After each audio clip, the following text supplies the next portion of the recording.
We've got Dave Peters, who is co-chair of Equally Well Australia. Did you know that he's got a performing arts and musical theatre background?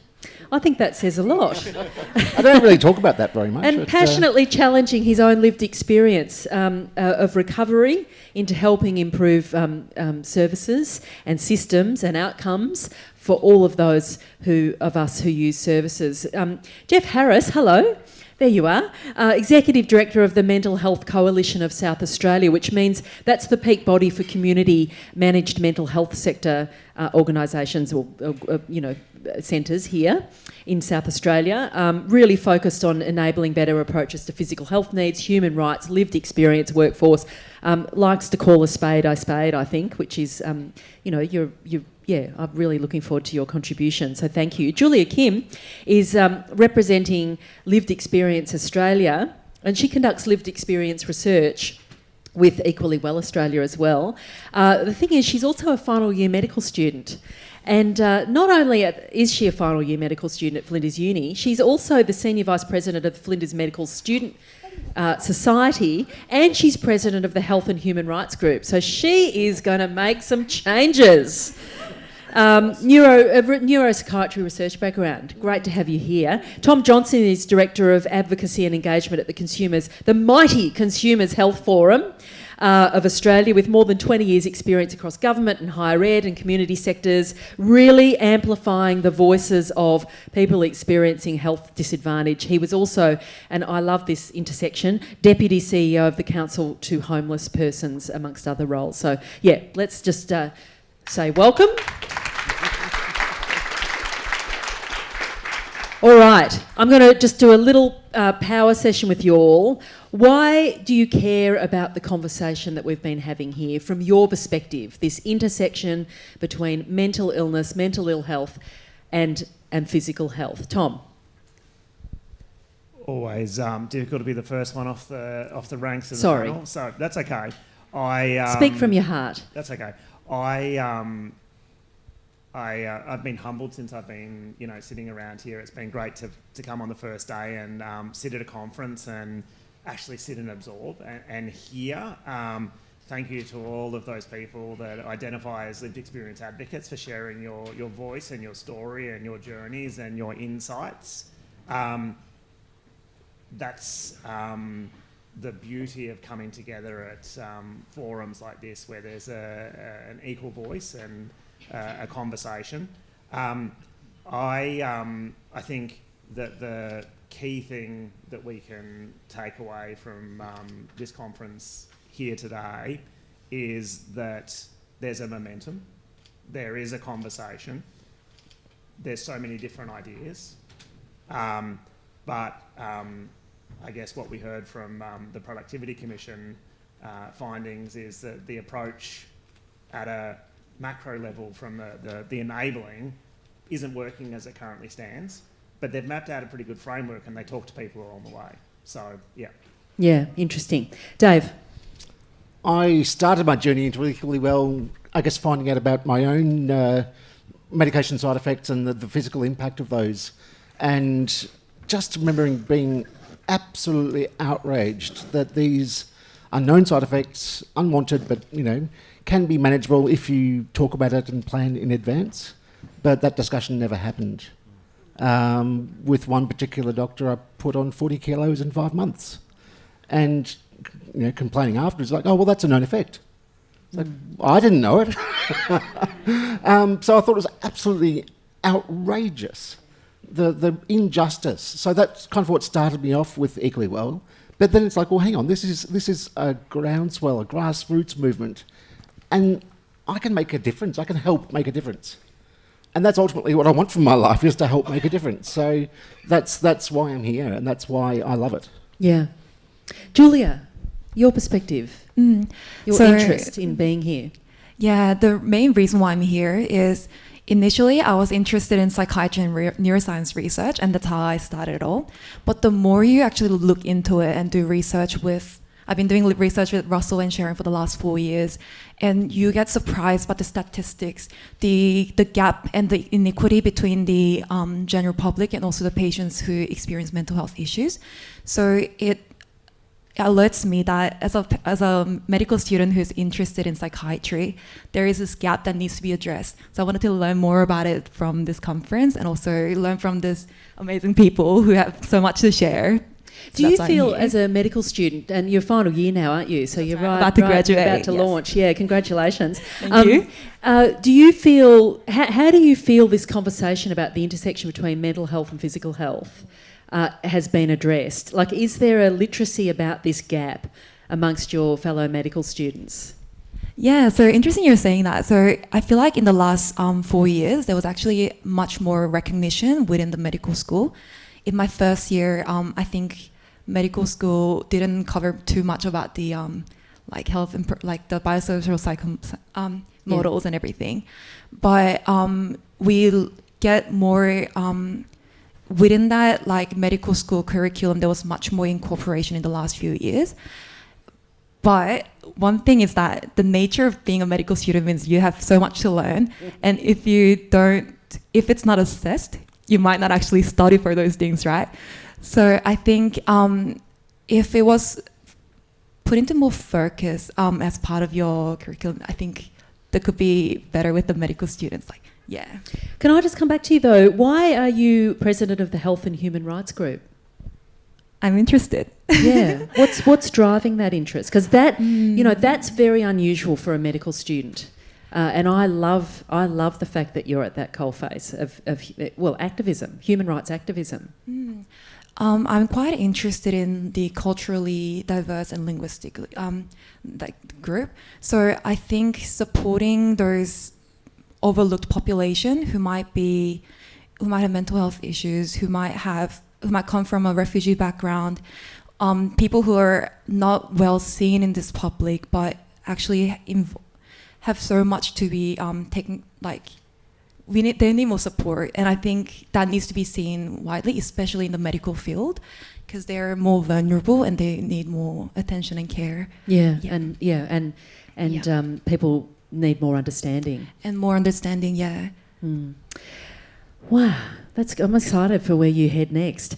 Geoff Harris, Executive Director of Mental Health Coalition of South Australia. Why does this conversation interest you? Clearly, you are at a very interesting coalface representing the community mental health sector. Well, I think Dave stole my words. So, all part of my cutting plan. yeah, beautiful work. So, at one point, I had my office in the CBD in the southern area, and this guy called Robert came in. He looked kind of homeless, and he talked to me about all sorts of things, and then emailed me about a few things. And one of them was a report by a bunch of US directors of mental health, which talked about how people with severe mental illness died 15 to 25 years younger than the rest of the population. And like, when I looked at that, I was kind of outraged, really, that happened, and that nobody was really talking about it. And it took a homeless guy to tell me about it. So, and then... Well, he's an expert. Well, he was. He was amazing, like a really, really smart guy, and much better researched on some areas of mental health than I was, for sure. And then he said, "Oh, you got to do something about it." And it's like, really? So we ended up finding some money and brought one of the lead authors across from the US and did a bit of a national tour with him, and like including going to the local Royal College of Psychiatry in a couple of different states, where he talked about that and a few other things. Like, another outrageous thing is the polypharmacy stuff. And so he said, like, in my role in the States... Spell that out. Sorry? Spell that out for us. Oh, the polypharmacy thing? Yeah. Oh, so it was talked about multiple a bit earlier. Multiple medications. Yeah, multiple medications with... No tracking. No known clinical benefit. So several antipsychotics, for example. And so he said... Stacked up on one after the other. Yeah. And he said in his role in the States, he can write to psychiatrists, to prescribers, and say, hey, on your list you've got 10 people who are getting multiple antipsychotics. The only known benefits of this is this and this, suggest you review it. And so this, and like when I went to talk to people in Australia, it's like, oh no, we couldn't possibly do that because that's a Commonwealth thing, and so I'm kind of so really passionate about it because it's so unfair, and in terms of human rights, these are the kind of outcomes we need to be looking for, not just mental health outcomes. So looping back to you briefly, you actually asked around for, and you might need to explain what you mean by psychosocial providers. I know many of you in the room know, but it's always good to spell things out, I think, to be inclusive. You asked them what they're doing to address the equally well, sorry. Whoops. Freudian slip. The equally well consensus statement responding to the hellish situation out there. No. Yeah, so what was your motivation? And just give us the headline of what the outcome was. Like I sit on a committee that young Lisa Wilton is on, and she gave me a bit of a stare and talked about what are NGOs doing about this, about equally well. So we kind of hatched up a plan just to consult with the non-government sector. So there's a bunch of services that are funded by the SA Health, so South Australian Government, to deliver psychosocial supports to people. For example? It's a general kind of service around, so if I move to the findings, like essentially what they do is they use a tool like the Campbell Assessment of Need to have a discussion with people about, how things are going in different areas of their life, and then work on what people want to do and work up a support plan and then go from there. And it could be anything. So physical health's part of it, but it could also be, relationships, work, like just... Yeah, all sorts of things. Okay. And so we specifically wanted to know with the equally well statement, what are they doing in response to the 6 elements of that? And basically every person in that service gets asked about their physical health, and where there's things that people want to work on, then it's in their plan in terms of actions. So I was really happy with that kind of response. So that's a positive. Yeah. So I think like we were talking earlier about good. I think it's good. It's not perfect. There's a lot more we could do, but I thought that was a good. It's a development. So let's think then about what does good look like, just as you've been discussing over the last 2 days, and I'm interested in the panel's perspective, and then I'm interested in your perspective too. What does good look like, and how do we get there? From the room's perspective. So from your perspective, in each of your individual roles, what does good look like when we're having a conversation about the Equally Well mission? Tom, from your perspective at the Consumers Health, just remind me of how I say it, Consumers Health Forum, that's it. What's your perspective on what good looks like? I guess... lots of other speakers before us have said nothing about us without us. So I guess where we as the Consumers Health Forum of Australia, we're the peak body for everybody that's a consumer-led organisation across Australia. We've got individual members as well. And what we work at the Commonwealth level, at that level. And for us, government makes decisions, be they huge decisions, like the National Mental Health, maybe declaration or whatever the productivity mission talked around. They make policies, they make decisions, they do evaluations, and what we see from the outside looking in is that often those decisions and that policy work and that evaluation and that, ideation, if you like, in the overall policy cycle, as I get quite nerdy here, happen in the absence of talking and engaging with the people who are directly impacted, be they those people experiencing, be they carer, be they kin, and that happens on a very regular basis. Now, what is good is that in pockets that is happening. Seen a really good example that you'd like to share? I'm putting you on the spot a bit, but have you? I have. I guess the thing is, though, that often we hear the word co-design. And co-design is a beautiful thing, but it's not a vibe. It actually has to be done in reality. And when I see a survey going out and see that described as co-design, that diminishes the power of genuine co-design. And it's really important, and I hear this from consumers who I work with and lived experience advocates.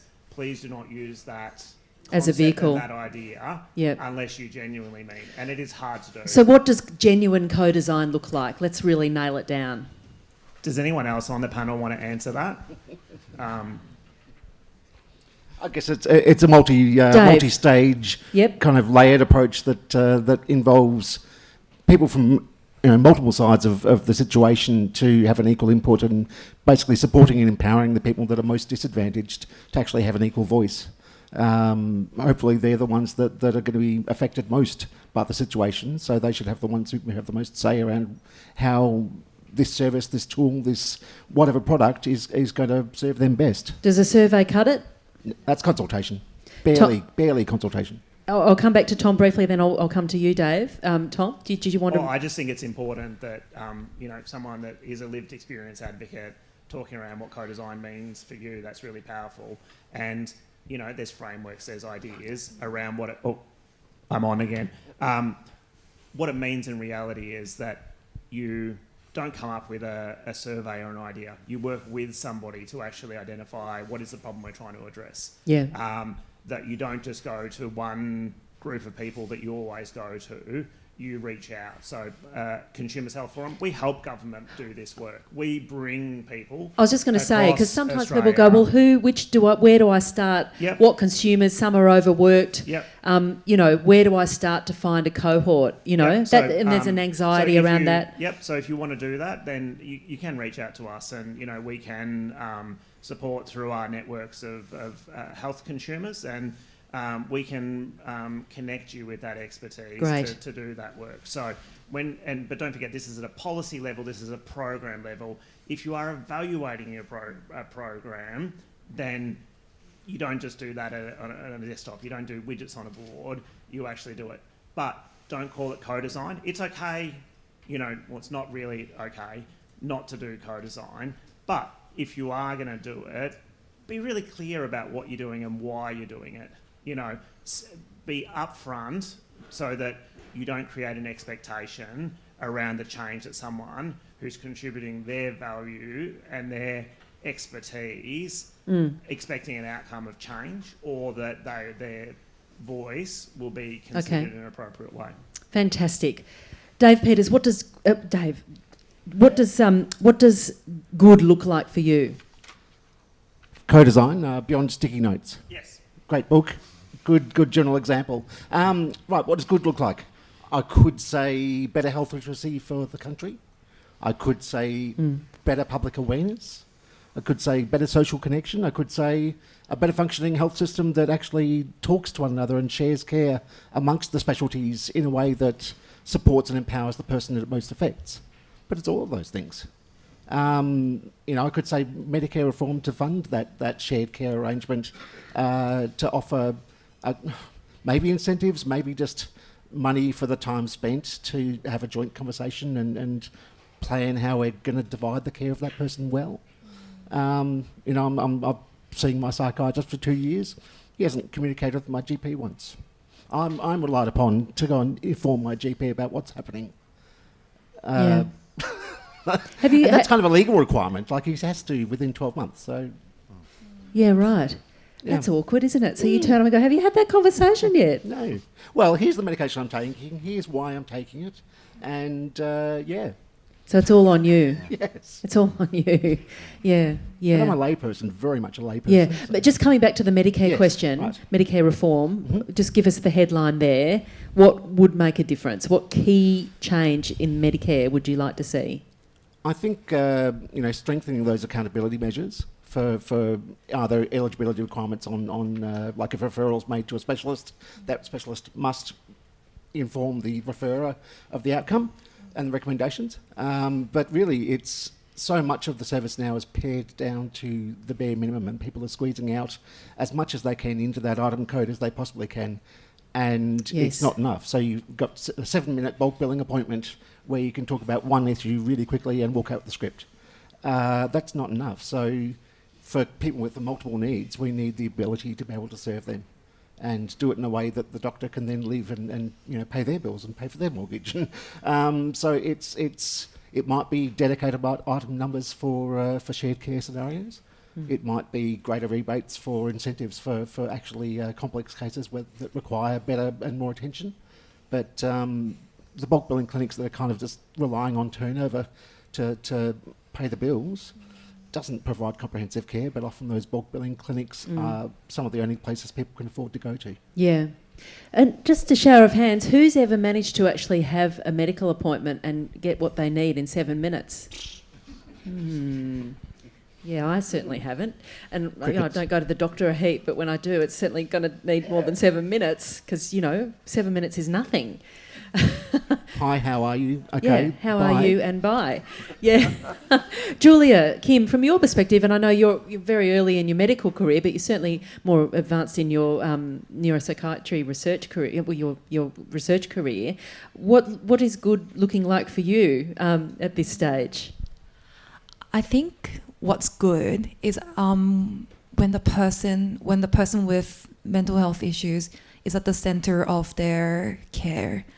So it sounds very general, but what I mean by that is like when a patient has, we don't think of a patient with their diagnosis and just by the symptoms, but when you actually hear their story and when you're able to get to know more about what's their actual experience, what's their actual what's actually concerning them. And when you actually hear their story, that's when you actually get to help them in their journey living with mental health issues.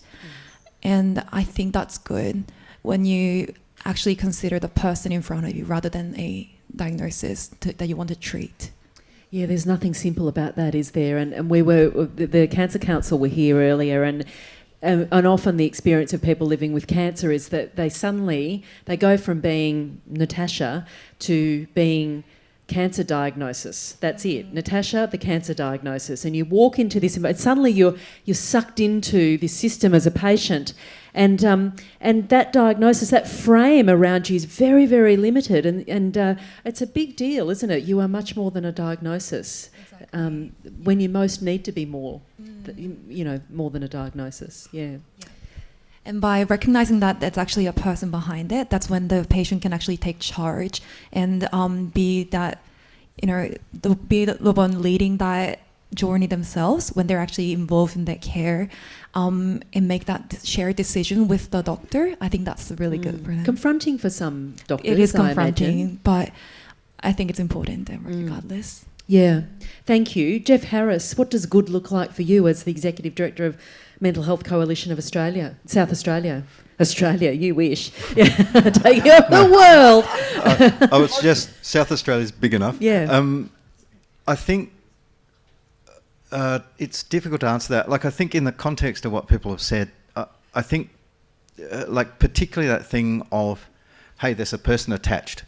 So in the medical system, there's kind of, or the way it's designed and constructed, like it's really easy to just kind of say, oh, you've got this illness, as opposed to, hello, there's this person. Walking diagnosis. And I think what you said about cancer, I think just applies, it's a risk across health. Yeah. And I think listening to the Productivity Commission and talking about the declaration, I think one of the things that would help define good or create the parameters for expecting good is including a human rights approach, but actually understanding what that means in the mental health space.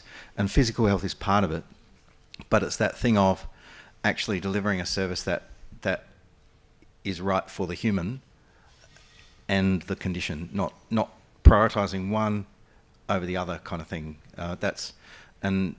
And I think in mental health, like what I often see in the human rights conversation is it turns towards doing less bad things, which is obviously important. Like, we've got to do that. It's not a great healthcare model, though, is it? Let's do less bad things. No, but what the human rights thing is saying is we need to help people to lead a good life. So it's not just about the mental health condition or the symptoms or the medication. It's actually the thriving, the whole thing. And I think, like, when I talk to policymakers, often their eyes kind of glaze over a bit, and they kind of say that's not health's job, But it is. Like, we talked about bridges, I think, somewhere in these 2 days, and that's where I think it's not our job to build a house for someone, but it is our job, if someone hasn't got a house, to do something about it, like to help with those kind of things. So I think good in mental health will be getting the balance right around how we help people across their life rather than just the illness bit.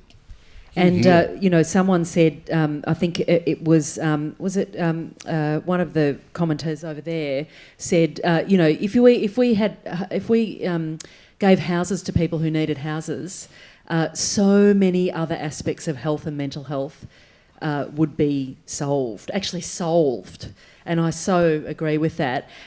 As we come to you in the audience, I'm interested in what you think good looks like and what we need to get there, why you came, and what Monday looks like for you as a result of being here. But I'm just going to whip through. If you were stuck in it, and Russell was very keen on this question, he offered it to me, I'm taking it, and I'm handing it to you. If you were stuck in a lift, and I know you probably are, Tom, quite a lot, stuck in a lift intentionally, but if you were stuck in a lift with a key minister, for, let's just say, like 2 hours, and neither of you have claustrophobia, so you're doing okay emotionally in this situation, and you know that minister has a bucket of $20 million. Ministers do have access to this sort of money. This is the bizarre thing. What would you want them to prioritise around the Equally Well conversation? Tom?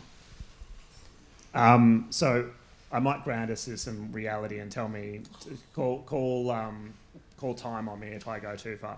So we did a survey, 5,000 Australians from across all of Australia, different experiences. So good sample size. Good sample size. 1 in 10 of that survey, 1 in 10 couldn't afford the healthcare that they needed at the time. Yep. And so the conversations we're having here around being physically well, 1 in 10. Now, of the sample size, 8% said that they had experienced discrimination when seeking care. 8%. That, if you equate it to and being a cheeky advocate, that's 1.5 million Australians. That's significant. And so we're having this conversation now. We're talking about barriers. We're talking about access. We're talking about affordability. And I guess that's the key thing. Physical health, when you're talking about mental illness, actually being able to seek support, and if you extrapolate that experience from what we were talking about, those 1.5 million people have said that based on discrimination, they've made decisions not to seek that support. On top of that, 1 in 10 can't afford it. That's highly problematic. On top of that, when we've heard in the media most recently the conversation around specialist fees. Now, it's been reported, and this is in the public record, that an appointment with a psychiatrist can cost anything upwards to $1,000 for the initial consultation. Now, that's the stark reality, and that if you can get an initial conversation, that's a small miracle now. Yeah. And the last piece, if you'll indulge me, is the postcode lottery, I like to call it, that not everything is equal. I live in Melbourne, in the western suburbs of Melbourne. I can go and see a bulk bill GP. There's specialists around. That is not the experience that I hear when I travel around Australia. I was in Tasmania, and what people down there told me is that even if they can afford to see a GP or to see a nurse practitioner, because there are nurse practitioner-led clinics down there, that can take upwards of 3 weeks. And they have to travel 40 or 50 kilometres, and there's no continuity of care because that's a lottery as to who's available. And so what that leads to is rocking up at emergency departments. Yeah, when it could which be are under incredible pressure Anyway, right now. And so to the minister, you would say... We've told the minister this. We launched the National Consumer Sentiment Survey, and he came along and we outlined this and he listened. So this is a positive that this is happening. Yeah. So at the foundation though is that access to fundamental healthcare, it needs to be more affordable. Yeah. In a cost of living crisis. Absolutely. Yeah. And if you talk around, what we're here to talk about today, you've got to remove that discrimination, stigma, if you like. I know that the two concepts are, we can talk about those, but stigma and, coming from where I'm coming from, working previously with the Council to Homeless Persons, I am acutely aware of that lived experience and that voice that's been shared with me, and that's why I sort of moved into this health space, because hearing that experience of the discrimination, the stigma, the challenges, on top of that with the, lovely that productivity institutions talk about dual diagnosis, people that have co-occurring mental illness alongside AOD and experiencing homelessness, they fall into this black box, black hole of who do you look after, and then... And do you go to the GP or do you pay your rent? Or even, it's not even your rent, it's like maybe a third of your rent or a tenth of your rent at the moment. Thank you for that. Yeah. Dave, stuck in a lift. 20 million? Yeah. Bring back a public awareness campaign like Life Be In It. Raise public awareness to the point where they raise their expectations of the health system and of their government. Demand better. Create a groundswell of people that are outraged at how things are, but also provide simple strategies and awareness of the things that we need to do to keep ourselves well. Bring back Norm. Yeah, Norm. Well... sorry, I'm showing my age here, but maybe not Norm, but, Norm. Create a groundswell. Get everyone Norm was aware good. of Norm's the problem. great-grandchild. Yeah. Get everyone awareness enough to know that there was a problem, but also that our health system is struggling to react appropriately and respond appropriately. So the only way we can do that is through government. We've got to get the people to demand better from our government. Julia, in case you don't know Norm, I will show you later. Sorry, I really am showing my age, but... Life in It. What's the tune? No, what was the tune? Life... Da-da. Yeah.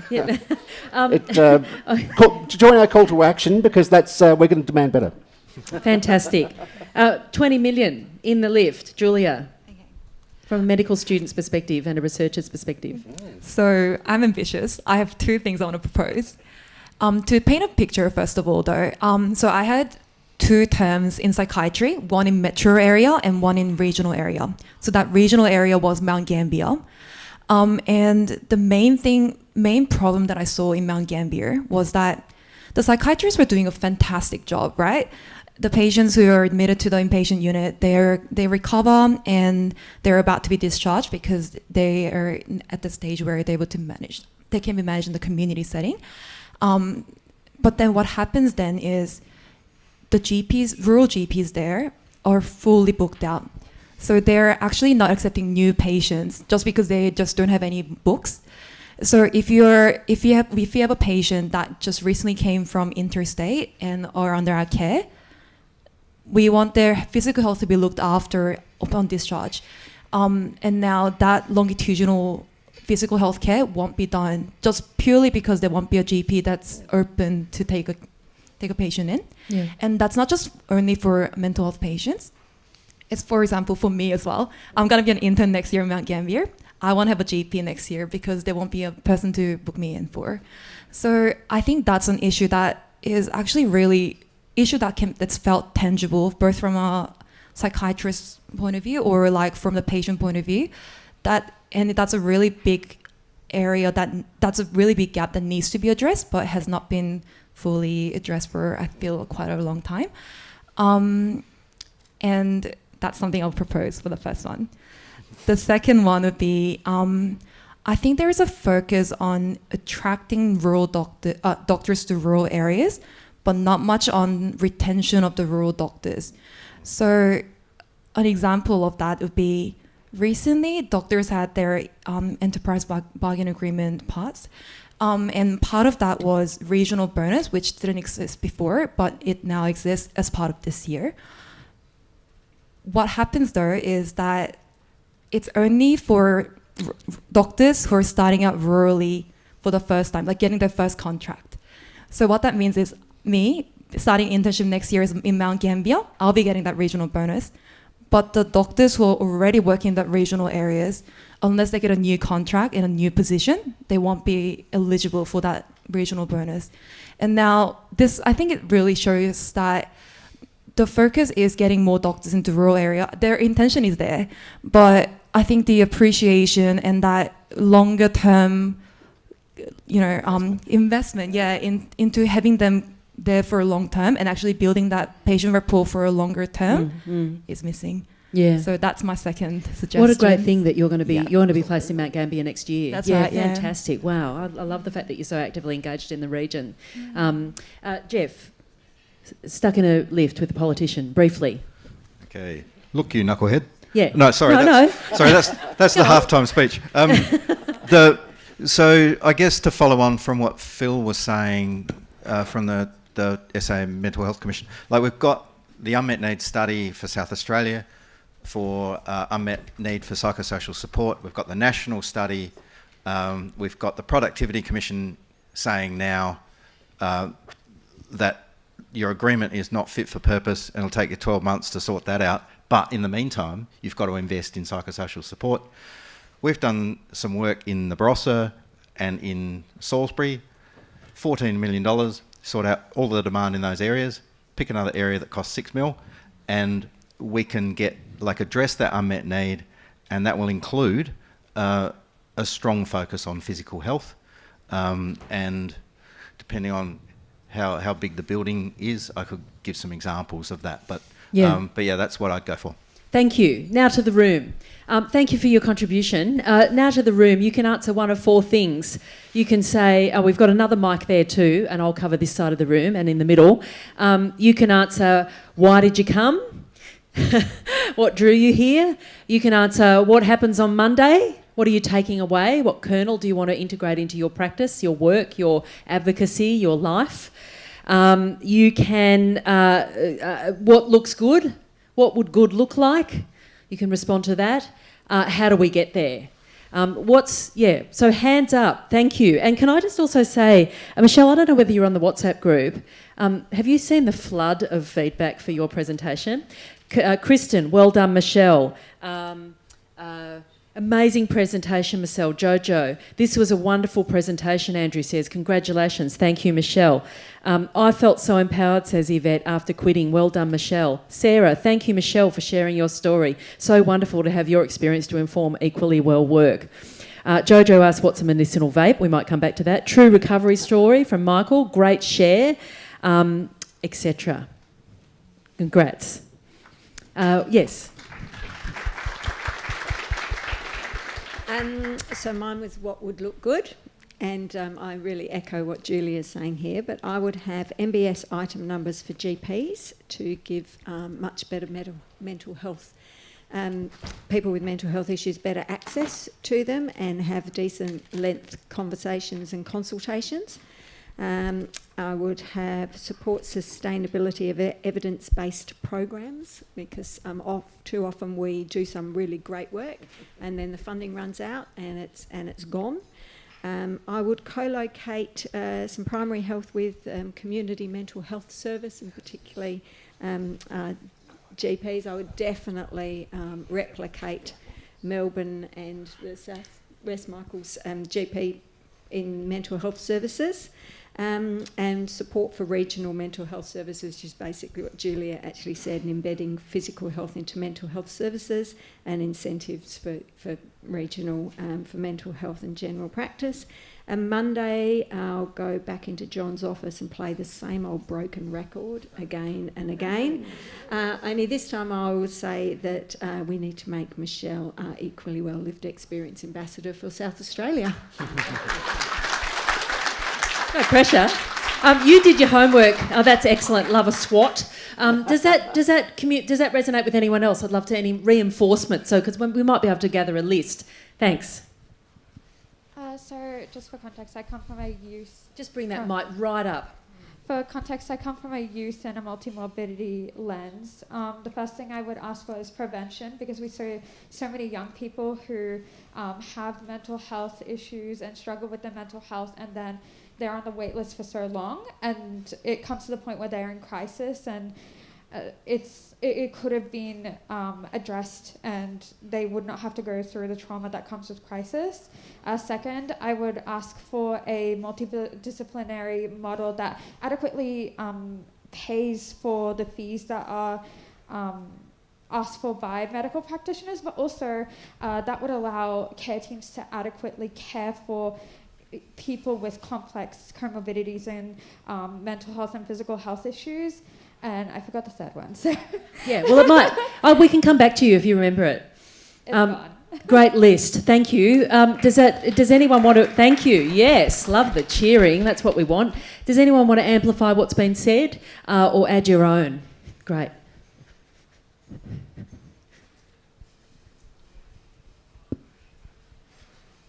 Thank you. Basically, I just wanted to respond to what good looks like only. And I feel good would look like continuous efforts to, irrespective of limited resources, continuous efforts to the progress of everyone's health individually that comes into the healthcare facility, not just getting them out and just leaving them alone, but just continuous effort. So in other words, not just that single appointment, but a kind of ongoing relationship? Is that what you're getting at? Yeah, more like, and even if we know they may have progressed so far, we don't just leave them to go just like that. We see how we connect them to resources within, despite limited resources, just so they could still thrive in life. Yeah, that's a really great point. That kind of, it's a relationship that needs to kind of bloom into other kinds of supports, doesn't it? Rather than just one appointment with a GP. Hello. Oh, there's a silence in the room. So Yes, often, go Dave. Just so often we seem to focus on managing the deficit. If we take away the bad, then everything will be fine. But does the removal of the bad automatically mean good? Good is quite different and separate in my mind. Yeah. Good, you want to feel like you're connected to people around you, you're part of things, you're included, you are able to do the things that you want and the things that you find important to you.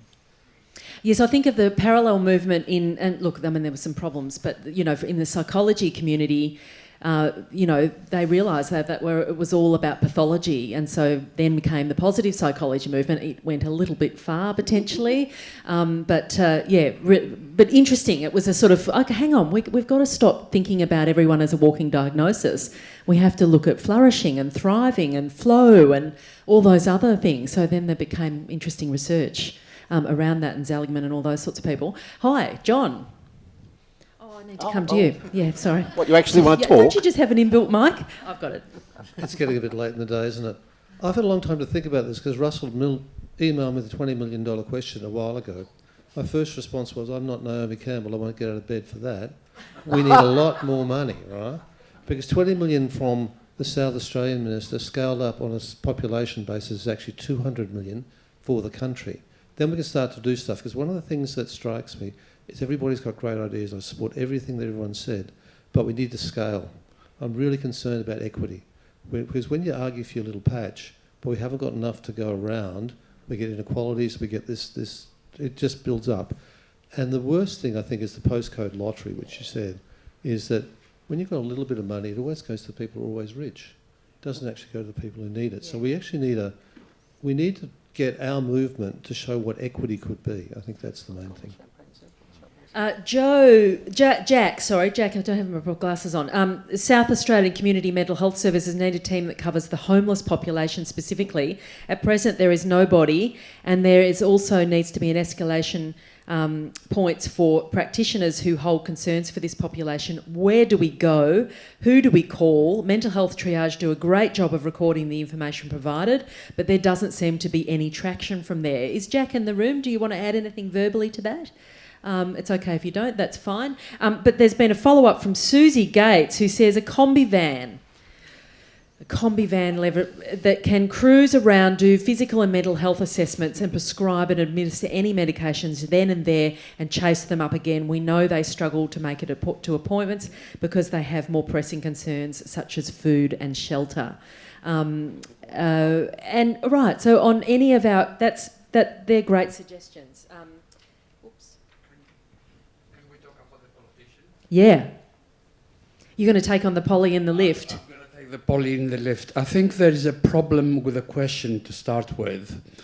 Let me give you the two factors that, we had 4 different ideas for that $20 million. So we have contestability, we have fighting against each other, which is something that we have a problem with right now. That's the first problem. The second problem is the government, the bureaucracy is going to take 35%. The agency after that is going to take 15%. That's 50% of the money gone. I would like the politician to turn around and say, he said, I've got $20 million. What do you think I should do? Is for me to say, utilize that $20 million to get all the people from the different departments that are dealing with the areas of mental health and all these other areas that impact health, like housing, like supports and so forth, NDIS and everything, and put them together for a year to work out a common plan that utilizes money in an effective way in government. Hear, hear. Yeah. So, that's one for next week because the Equally Well team and others in the network are going to be fronting up at Federal Parliament next week to have this sort of conversation. Are you going to be there? Ooh. We have a question or comment over there, thanks. I just have a comment and it follows on to what's just been said. Every person, no matter their background, income, mental health, disability or life circumstances, has the basic human right to safe, secure and affordable housing. This is not an option. It is recognised international law, Universal Declaration of Human Rights, Article 25. I think it's a huge overriding factor that covers everything that we talk about all day for the last 2 days. I would agree. Are you Michael? You get my other prize for participation on the WhatsApp. It's been fantastic. Thank you so much. Lots of really great comments. Housing. Anything else? Do we have anything else? Any other comments? Yes, we do. We've got 2 hands over there. Thank you. This is my first time being introduced to Equally Well, and it's been an amazing conference. What brought me here on a personal level, not so much professional, was my son has complexities that involved intellectual disability as well as mental health issues. And I noticed the disconnect in care and how it's impacted. In fact, it's actually led to some permanent sight damage because of the lack of connected care, which has been the theme of this conference, and the lack of adaptability in treating both the mental health aspect and allowing, adaptability in standard tests like eye tests, where communication may be challenged, and there's very little adaptability in language, and whether that be easy read and other tools that are out there that can make things easier. So that's what led me here today. Fantastic, thank you. I'm so glad you've come here. And we've got a hand there. Hi. You're a hand with a human attached, sorry. Hi. Hi. I actually was going to raise something really similar. Obviously the work that Equally Well's done around the excess deaths and the reduction in life years and all of that is really, really important. But I guess my experience is, permanent damage to my health and my physical well-being because of the inability to access services or services that aren't trauma-informed or able to deal with PTSD for medical screenings, that sort of thing. And so I was just wondering, I think it'd be great if there was more research done into what is the impact of that, not on just, mortality, but the people who, get all of those conditions that we talked about, with heart disease, diabetes and all of the other things that other people have talked about, the impact on people who are I guess hurt or suffering or all of those sorts of things, but are still around. Because I feel like it'd be really interesting to have that data so that we can advocate for government, because, well, yes, absolutely, that people dying prematurely is 100%, like obviously that's important, it goes without saying, but the impact is even greater because of, even greater numbers of people who suffer because of the same causes. Yeah, and I think you raised an important point about the harm that's done. You know, there's your life experience because of mental illness, one's life experience, and then there's associated health impacts, physical health impacts, but then there's this sort of almost third bucket, I think, sometimes, which is kind of harms done, health consequences of harms done by the actual system that translate into physical health problems. I think that's really important too. Thank you very much. Yes, agreed. I think we'll wrap now, and I'll say thank you. Any final comments from the panel, just briefly, or we're ready to... Yep, Tom, go for it.